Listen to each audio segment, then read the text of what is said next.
Thank you very much. Thanks for having me. It's a huge crowd, really happy despite the weather conditions outside, but probably you're not leaving and listening to me independently if it's interesting or not. So I hope it's interesting. It was introduced already. It's about the rebranding. So the company I'm working for, formerly known as GoEuro, now Omio, this is giving us the topic. So it was a huge project, and if you have a rebrand in front of you, you can probably learn a lot of things. But I think and hope it's still interesting even for bigger projects, because a lot of the things we are talking about is true for bigger projects.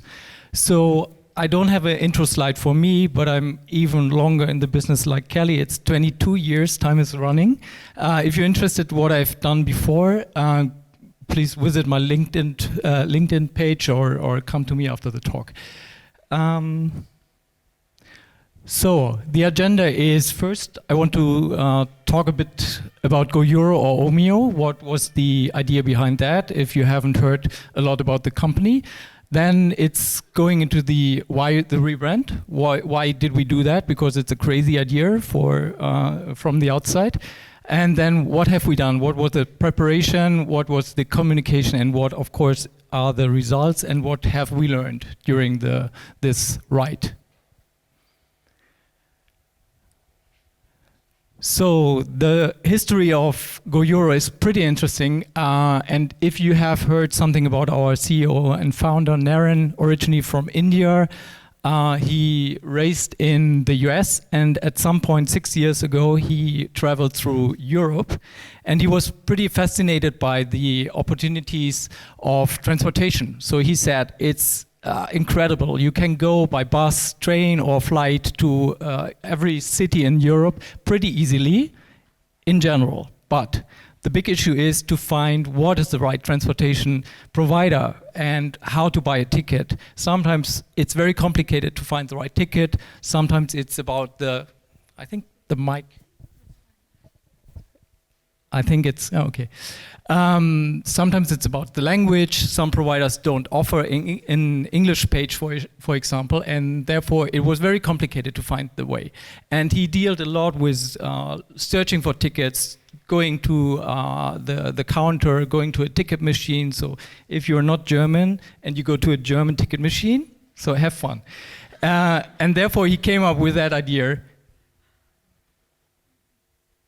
I killed the presentation by stepping on that cable, probably, but let's fix it. Should work. The machine didn't like the joke. No, but it's not a German machine, come on. Okay, so he found his idea for a startup, and the good thing is he was not really about to start a company. It was more a user experience problem he had at that time, and normally he would go into investment banking or something like this, but he said, no, that's a real user problem I want to solve. So, and today, where we are after 6 years, we have already a quite good product, but we're not there, we're still working on it. And the idea is to help millions of passengers all over the world to make travel much more easy than it was before. So how do we do that? And that's the big or the hard part of the work. We have hundreds of partnerships already on our platform. So that means more than 800 partners where you can buy the tickets directly on our platform. So we are not just linking out to the providers, but you can buy actually Deutsche Bahn, Renfe, Trenitalia, whatever ticket, directly on Omio, in the app or on the website.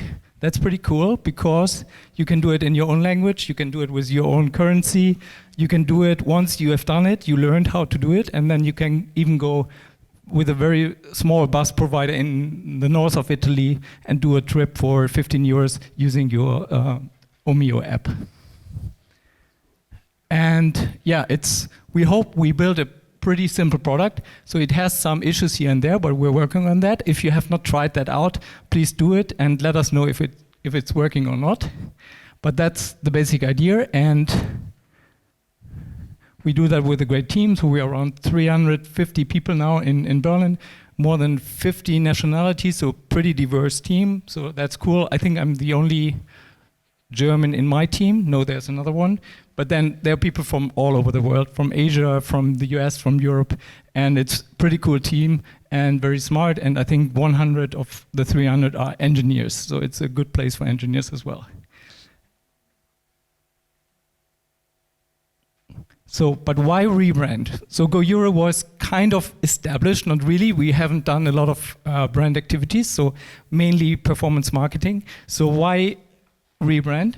And I think the answer is we want to go global, right? And if you want to offer transportation in the US, in South America, in Asia, GoEuro does not work, right? Because, I think there was a short moment about thinking about go US, go South America or whatever, but that doesn't make sense. So there was a need to change the name to be ready for the global expansion. And then as well, GoEuro created some confusion. Some people thought, okay, I can buy euro as a currency on our website or stuff like this. So people were kind of confused sometimes. So GoEuro was a good name, worked in the beginning, but it was not for the future.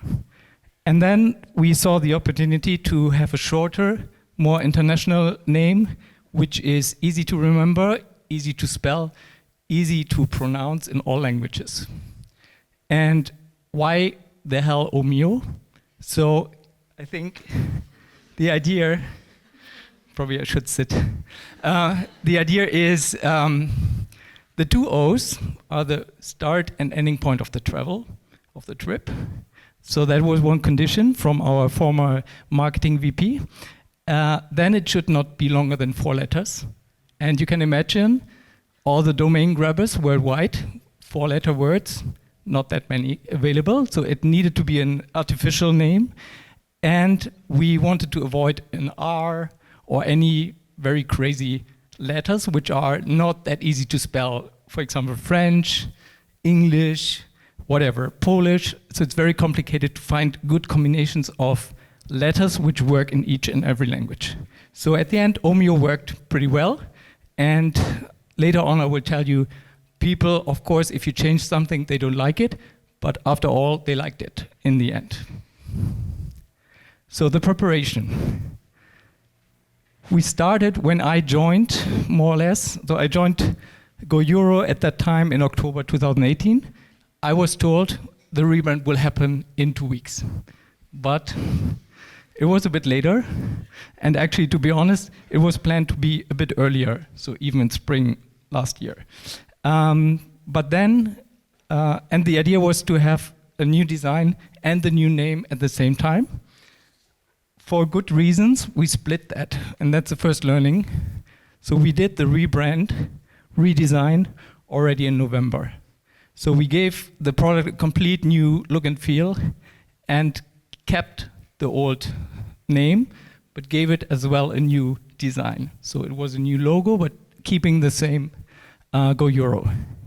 And that was pretty good because people were kind of confused in the beginning, but after a while they liked the design because it's much more modern and it's more appealing and people liked it and the user experience was much better. So we did that first.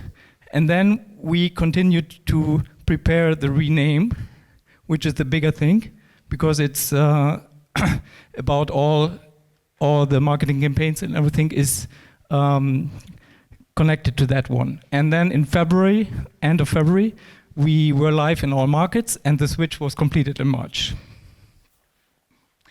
And this is the most ugliest slide in the presentation, but for good reason, because you can't see, but we had tons and tons of Excel files, Google files, presentations, rollout, timelines, whatever.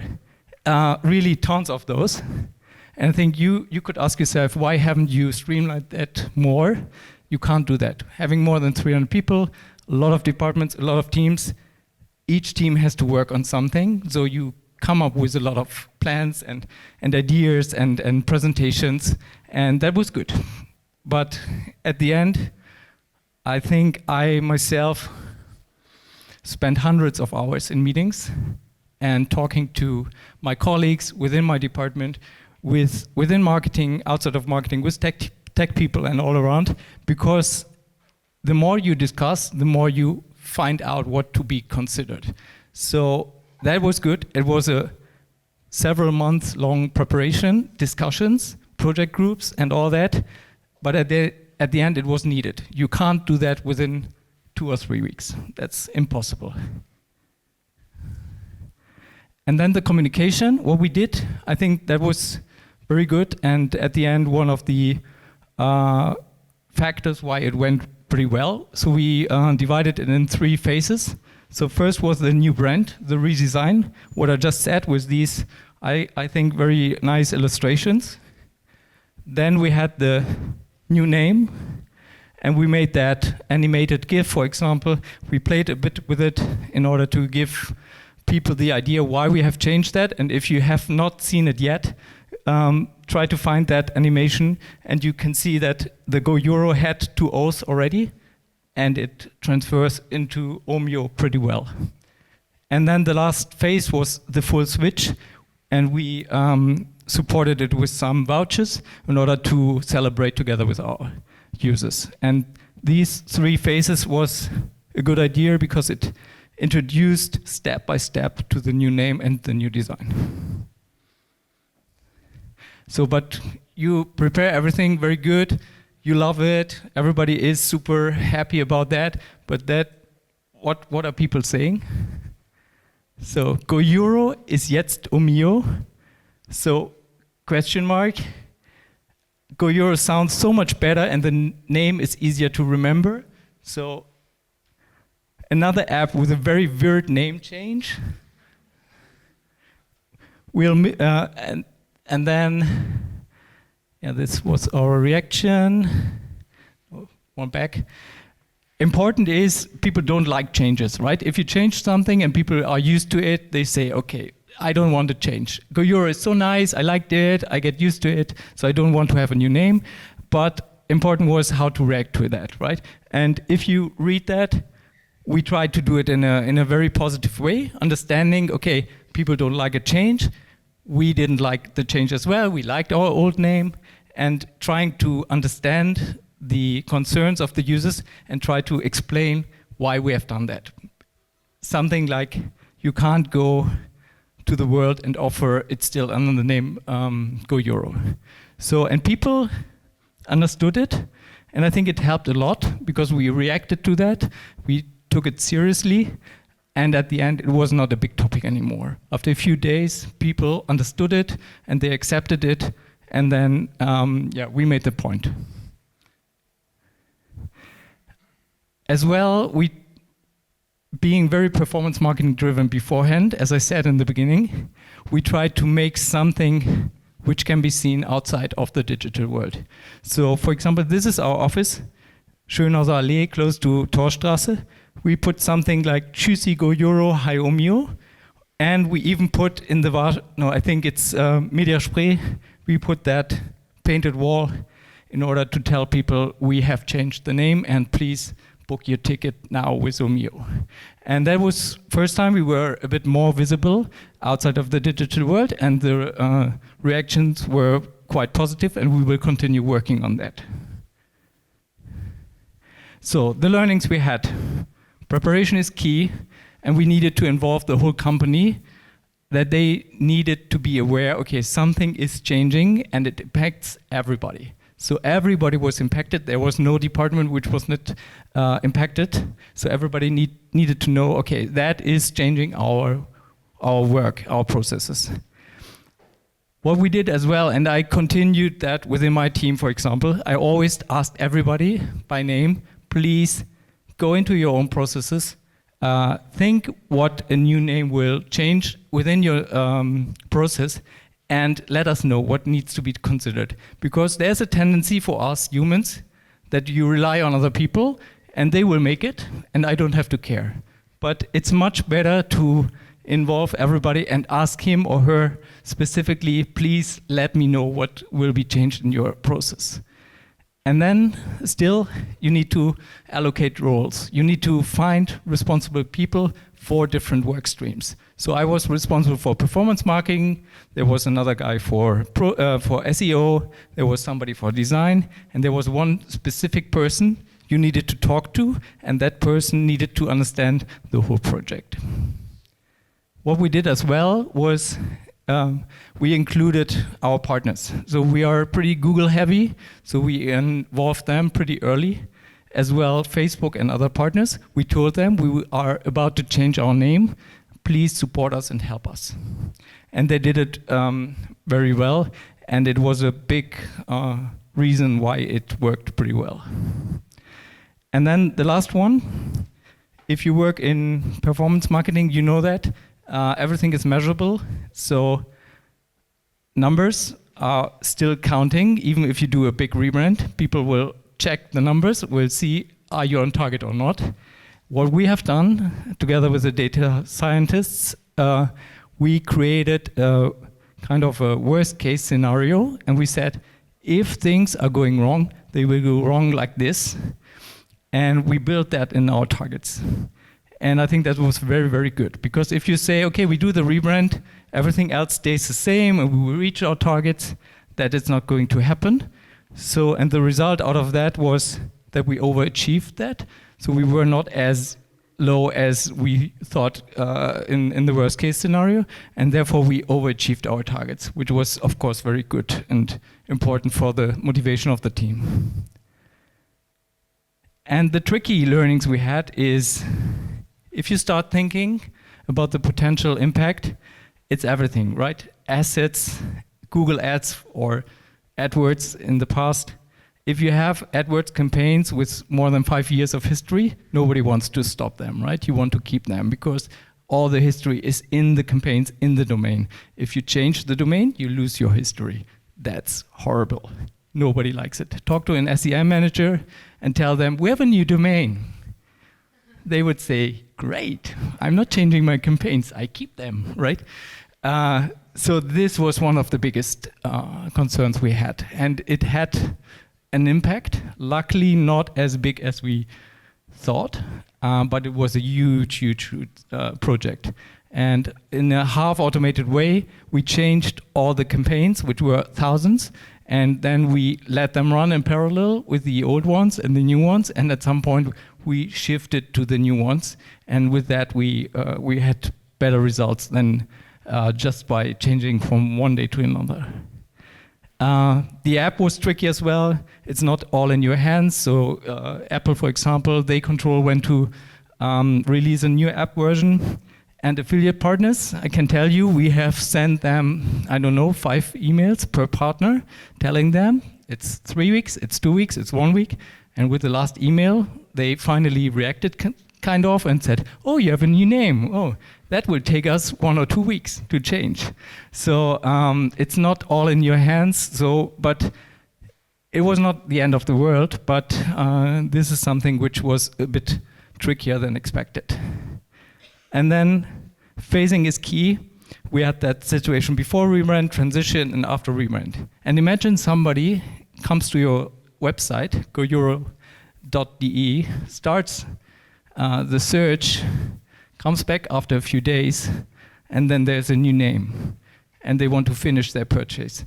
So everything, all the processes, the ticket system, the whatever, the name of the company on the payment and whatever needs to be followed, or you need to run it in parallel. So it was, from a technical perspective, super, super complicated to keep all that running, because you cannot tell the users, so stop booking for 3 days and come back after 3 days. Nobody can do that. And yeah, not everything is under control. We had, for example, we have more than 800 partners, and a lot of them have contracts where they say, we work together with a company under the brand of GoEuro, and if you change the brand, they need to accept that. So we needed to go to the providers and talk to them and tell them, look, everything is as before or even better, but under a new name, but please accept the contract. And that took a while as well. And luckily it went pretty well and smoothly. And yeah, I think that's the learnings, the results. We had, luckily, and due to our great PR team, we had a great traction in traditional media. So we even had that Forbes cover with our CEO and founder. We were pretty proud of being on TechCrunch with a very long article. So if you want to learn more about Omio or GoEuro and the history, go to TechCrunch and read it there. We were in some German newspapers, Frankfurter Allgemeine, for example. So it was a huge positive story around our renaming. And on social media, as told by Kelly, we were the usual ones, Gründerszene, Deutsche Startups, TechCrunch again, and that brought a lot of positive momentum to us, and a lot of people heard about us and why we have changed that, and we put it together with a positive story. Then we want to go global. The overall outcome, so transition was pretty smooth. There were some days when I was sitting with my team and we said, not really, something has to go wrong. Why is everything so smooth? It was a bit scaring, right? But something went wrong, of course, at the end, and so that will always happen. But if you see the big size of the project, really very few things went wrong. And the ones which happened, there was, for example, one with the new app version which was not working properly, but this was more not on our side, but more on Android. But this was sorted out quite quickly because the partners helped us because they were aware of the change of the name. The actual drop of the campaign efficiency was far smaller than the worst case scenario. As I said before, that was very good because people were not concerned that we are suffering longer than expected from that change. And overall, our users and customers, they accepted the new brand and the new design pretty quickly. And nobody really was questioning or asking us to bring back that GoEuro brand. And I think important to know, our brand awareness was not huge. So I think it was maybe easier for us than for other companies with a much higher brand awareness. So, and last thought from my side. No? No?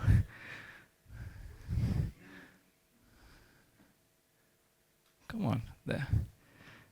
If you need to rebrand, so if one of you, and maybe good question, somebody plans to rebrand at some point of time, not really, yeah, maybe one.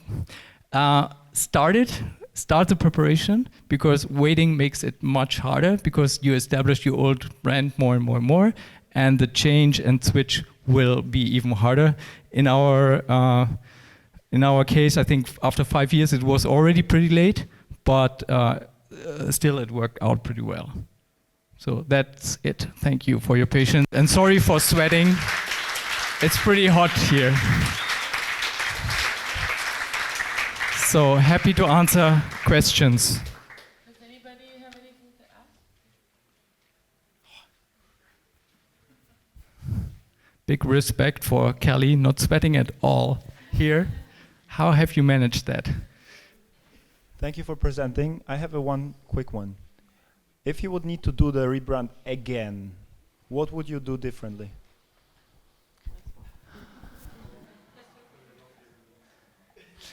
Good question. I think plan more time from the beginning, because we needed to postpone it several times. And for us, summer is very important because it's peak, it's high seasonality. We make most of our revenues in summer. So the idea was to have it done before the summer, but that was too close to the summer. So we needed to postpone it after summer, and then you're losing another 5-6 months. So I would say prepare it on a longer time frame, and be aware that all the processes and all the things you need to discuss take a lot of time. So it's definitely not a project for a few weeks. It's definitely a few months long project. Hi, my name is Kelly. I'm a marketeer. I wasn't clear on, did you change their brand colors? Yes or no? And then why or why not? Yeah, we did it in 2 steps. So the rebrand or how is it called? My PR colleague told me how to say it, but I say it in my own words. So the reskin was done before. So we changed all the color, everything. We introduced those illustrations and we changed the entire product and kept GoEuro. But we put it into new colors. So the GoEuro logo was not fitting the old one to the new design. So we needed to adapt it. And we changed it to a version which is from the look and feel pretty close to our today's Omio brand. So we did the redesign first and the name changed later. So later it was just on the new design, a new logo. And still, if you go to our website, you probably see it's still Omio, formerly GoEuro. So it's still, because we thought, okay, some people might still trust more GoEuro, so we kept it for a while, but it will be removed soon. Anybody else? Over there. I'll be there too. Hi, I'm Thomas. My question was, when you chose the new name, so what were your requirements regarding the domain? Was it you just wanted the .com, you wanted all the domains in the world, .de, whatever you could find for going global, or how did you choose it? Yeah, this was actually the reason and cause for some postponements, because we were pretty quick grabbing a lot of domains, but with a few we thought, okay, it could take a little bit longer, but then there were really a handful where it took much, much longer. Because if people understand at some point you need it, they are greedy, right? And then it was a little bit longer, and there were scenes like, yeah, it will be solved this week, and then next week, this week, next week, this week. So it was, and at some point we stopped some negotiations because it became too hard. And the goal was to get all worldwide domains. But if you do the test, so you can do it, it's publicly available. We don't have all the domains. So some are missing. So it's a little Easter egg hunt for you. So go for it and check it. And you see some kind of medium important domains are not ours yet. Hi, I'm Marina. Thank you for the talk. So obviously the hardest part has been done with rebranding. I'd like to understand in terms of your brand support now with a newly rebranded product, what is Omio's plan moving forward? Yeah, good question. And it was clear, because the product took a while, that we are not doing a lot of brand activities with the old name, right? Because we ourselves knew we would change it at some point. But now, being in a size of a company where you need to start some brand activities, now it's the time. So we are doing first tests now in summer, not all over the place, in some countries, and we are going to continue that in order to understand and learn. And you can imagine, for a very performance marketing driven company, it's hard to start offline marketing because it's not so easy to measure. So we need to be a little bit careful, and we need to change the approach, but this is happening now, yeah. And now, having Omio as a new brand, we want to fill it with life, and we want to give emotions and positive momentum to it, because at the end that's very, very important. Because if you don't do that, you can still as a user switch from one company to another, because you don't care where to buy your ticket, right? Is it Omio, is it Trainline, whatever. But we want to get loyal customers who are sticking with us, even if one ticket purchase is not going well, but they trust us and they come to us at the end. Okay, up front.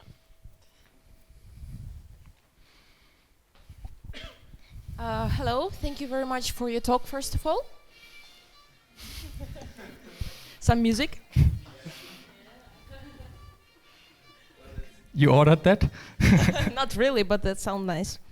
Originally I come from consumer electronics industry where the marketing is more dependent on the traditional channels, and lately I've been studying in Berlin. I'm almost done with my MBA degree, and what I've learned here that in IT industry companies are more dependent on the contrary on performance marketing. Therefore, they usually don't have the consumer marketing insights team, which we used to have in the company where I worked before. Therefore, it's very interesting for me to know whether the name was previously, before you've launched it, whether it was tested in some of the markets apart from Europe, whether you were considering some other names, and if yes, were the results the same across regions, or some countries loved it better and someone didn't? Thank you. Yeah, good. A lot of good questions. So first of all, we have a little insights team. That's pretty cool. And we do they traveled over the last weeks through different countries and we're speaking to customers and doing travels together with the customers. So that's pretty cool, but it's a small team, but it's growing. So, and I can confirm that this is super important. And I think there is where startups learn from more established companies. The list of names was huge. So it was, I think, thousands of names. And I think a few were tested with some users and customers with doing some interviews, but not too many. I think what we have done, or my colleagues, because the name decision was kind of taken already before I joined, was they checked it with all my colleagues, because we have people from 50 nationalities. So, and there were some names where the Russian people said, you can't take that. Everybody else was saying, yeah, it's a great name. And then the Russian said, I would definitely quit when you take that name because it's insulting someone in Russia, right? And that was very helpful. So we used that power of our own colleagues because it was much safer than going out to the market. Because at some point we didn't want to tell the word that we're changing name. You want to keep that kind of inside first, and we used that, but at some point we did some user interviews. Yeah. I'll be there too. Hi, yeah, thanks for the talk. And my question is, at which point did you really feel very stressed out during the process or even hate your job? Thanks. I never hate my job, luckily. But there were some times, I remember there was, after we switched part of the SEM campaigns or Google Ads campaigns, because that was our start, right? We said it's one of the most important channels for us. We start with a bunch of campaigns and then we check the numbers. And we have done that. Everything looked good, but some KPIs went down. And we didn't get the idea why. And so we were sitting together with the head of SEM, with the data scientist, with some other product people, and we really crunched the numbers 2 days long in order to find out what happened. And that was the funny part. What at the end happened was that some of the, let's say, campaigns, GoEuro campaigns, which were in the, let's say, not in the top, but in the second segment, were stronger than the new Omio with the former strong keywords. So they took over conversions. That was pretty tricky. We haven't expected that. And so we found out after a while, after a few days, that this was the case. And this explained the change in the KPI. Because the issue was we had a decision tree where we said, if we are under that level, we are not making the next step. And we were under that KPI. So if you establish a decision tree, you should follow it. So we were kind of waiting the rest of the company for us telling everything is under control. That was a tricky part. I would not say I hated it, but it was a challenging situation at that point. Maybe one more. It didn't break. That was my glass, I guess. Hello. Hello, Sonat.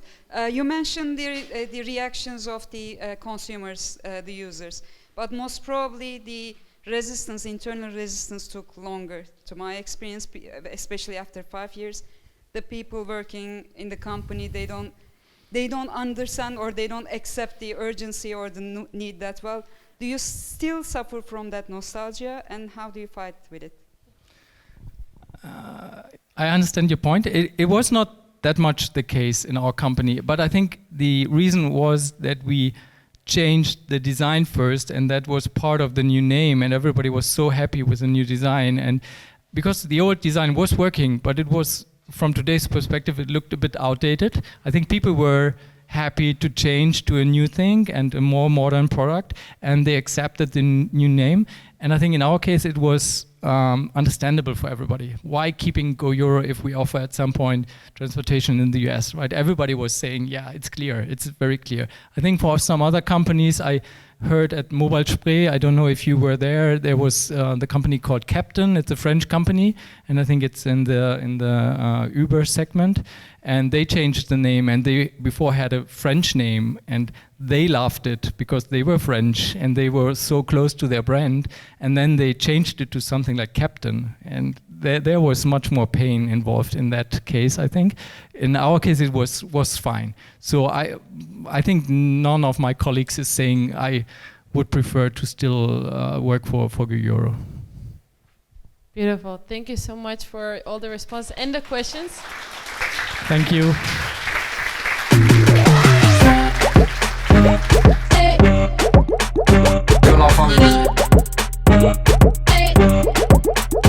Que la famille.